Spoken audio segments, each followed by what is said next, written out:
বিসমিল্লাহ বলে মাটি দিতে হবে। চাচাকে বলছি বিসমিল্লাহ বলে দাও। মিনহা খালাকনাকুম ওয়া ফিহা নুঈদুকুম ওয়া মিনহা নুখরিজুকুম তারাতান উখরা।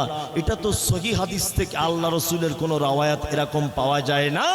চাচা বাতিল করে দাও, বলছে চলবে না, কুরআনে রয়েছে যে ইনহা খালাকনাকুম ওয়া ফিহা নুঈদুকুম ওয়া মিনহা নুখরিজুকুম তারাতান উখরা।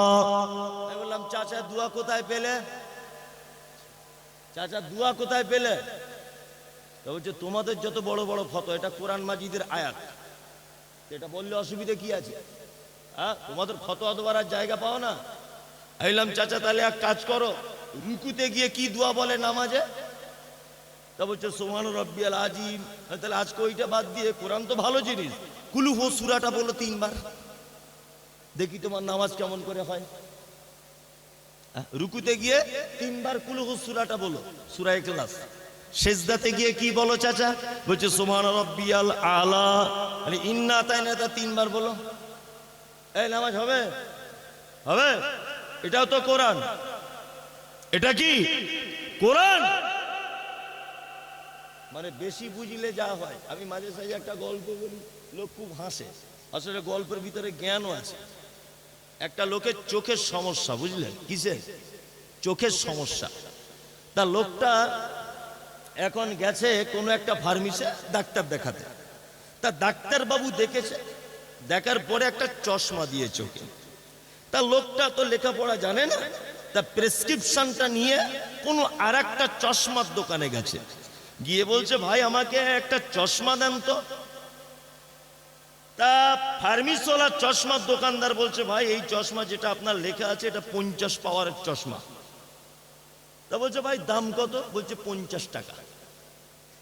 লোকটা তখন রুগী, আর কি রুগী তখন পাকামু করে আবার দোকানদারকে বলছে 50 পাওয়ারের দাম যদি 50 টাকা হয়, 100 পাওয়ারের দাম কত ভাই? তা তখন ফার্মেসিওয়ালা বা চশমার দোকানদারওয়ালা বলছে 100 পাওয়ারের দামও 50 টাকা। বলছে ভাই তাহলে 150 পাওয়ারের? বলছে 150 পাওয়ারের দামও 50 টাকা। রুগী তখন বলছে তাহলে 150 পাওয়ারেরটাই দেন, কাজ বেশি হবে। ফালতু 50 টাকা আমি পাওয়ার বেশি কিনবো, আমি কেন ফালতু 50 পাওয়ারের কিনতে যাব? নিয়ে ও 150 পাওয়ারের চশমা পরে বাজার দিক দিয়ে হেঁটে হেঁটে বাড়ি আসছিল।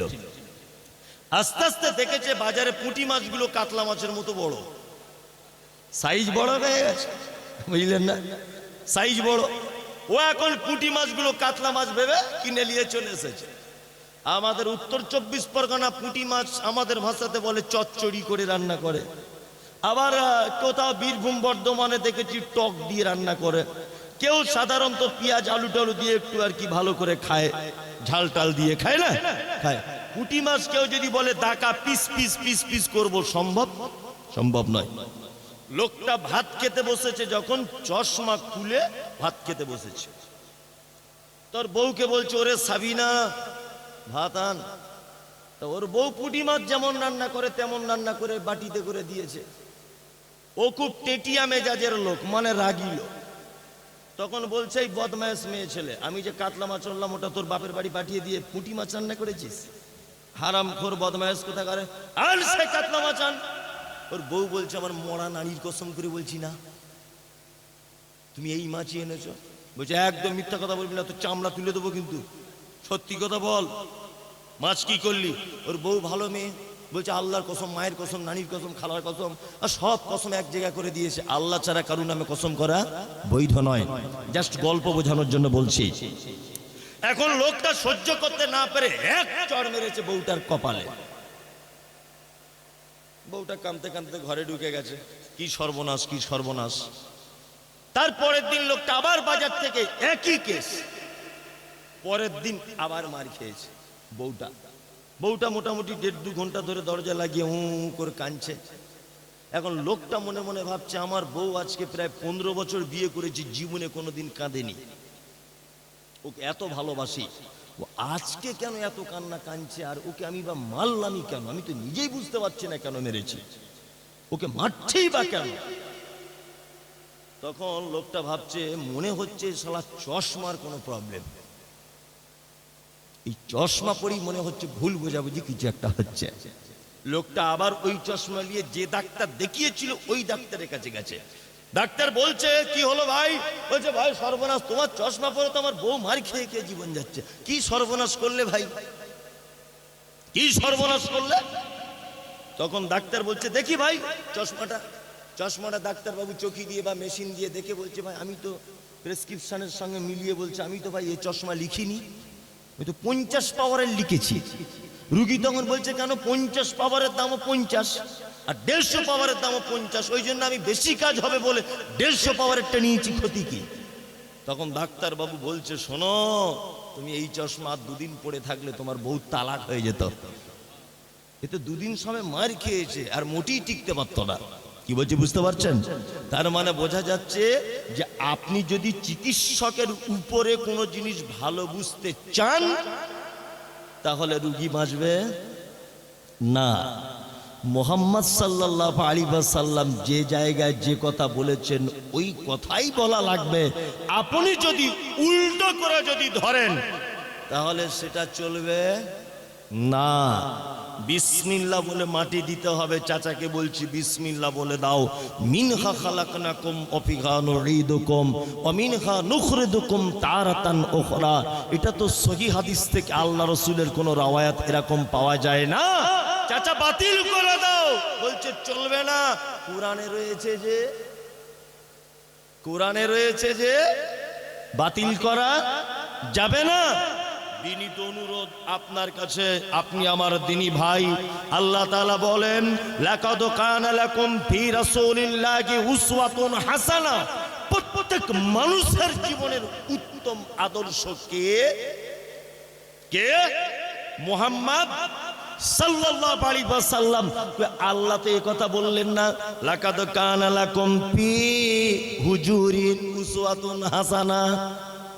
তোমাদের জন্য উত্তম আদর্শ হলো তোমাদের হুজুর। লাকাদ কানা লাকুম ফি পীর সাহেব উসওয়াতুন হাসানাহ। তোমাদের জীবনের সমস্ত রকমের ব্যাপারে নমুনা তোমার পীর সাহেব। এ কথা আল্লাহ বলেছেন। আল্লাহ কি বলছেন? সমস্ত ব্যাপারের আদর্শ কে? মুহাম্মদ সাল্লাল্লাহু আলাইহি ওয়াসাল্লাম।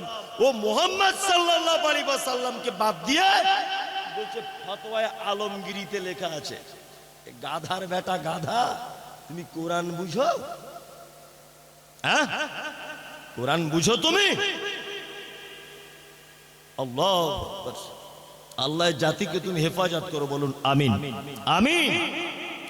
আল্লাহ তাআলা তারপরে আবার বলছেন ওয়াকাম মিন কারিয়াতিন আহলাকনাহা ফাজাআহা বাসুনা বায়াতান আও হুম কাইলুন।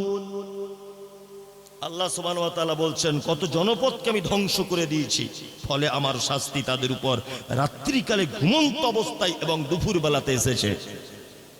শুনুন, একটা কথা বলে রাখছি, সারা পৃথিবীতে যত বিপর্যয়, যত দুঃখ কষ্ট অশান্তি, আমি স্টেজে ওঠার আগে একজন মানুষ আমাকে বলেছে মমতাজুল সাহেব আপনি দয়া করে 2-4টে কথা বলবেন যে বর্তমান মুসলমানদের এই অবস্থা কেন, 2 এইখান থেকে বাঁচার রাস্তা কি, এখান থেকে আমরা কি করে বাঁচবো, এই 2টো পথ আপনি দয়া করে বলে দিয়ে তবে আজকে যাবেন। আমাকে ঘরে খেতে খেতে কথা বলেছেন। আপনাকে এবার একটা কথা বলছি, আল্লাহ তাআলা বলছেন অনেক জনপদকে, অনেক গোষ্ঠীকে, অনেক মানুষকে আমি ধ্বংস করে দিয়েছি। আমার বিপদ এসেছে তাদের উপর রাতে ঘুমন্ত অবস্থায় এবং দুপুর বেলাতে অনেক সময় বিপদ এসেছে, একটি মাত্র কারণ যে তারা আমার রাসূলদেরকে অপমান করেছে। তাই আজকে সারা ভারতবর্ষের মাটিতে যত মুসলিমদের উপরে নির্যাতনের স্কিম রুলার চলছে, এর পিছনে সব থেকে বড় দায়ী হচ্ছে বেদাতি হুজুরেরা। যদি বলছেন কেন, এরা মুহাম্মদ সাল্লাল্লাহু আলাইহি ওয়াসাল্লামের সহিহ হাদিসকে অপমান করে সমাজে নিজেদের মতকে প্রতিষ্ঠা করছে, এই কারণে যত রকমের বিপদ। আল্লাহ তাআলা বলছেন, কি বলছেন পবিত্র আল কোরআনে, যে তোমরা অপেক্ষা করো, ফাতারাব্বাসু হাত্তা ইয়াতি আল্লাহু বিআমরিহি। যারা আমার রাসূলকে অপেক্ষা করেছে, যারা আল্লাহকে উপেক্ষা করেছে, ফাতারাব্বাসু, তারা যেন অপেক্ষা করে, হাত্তা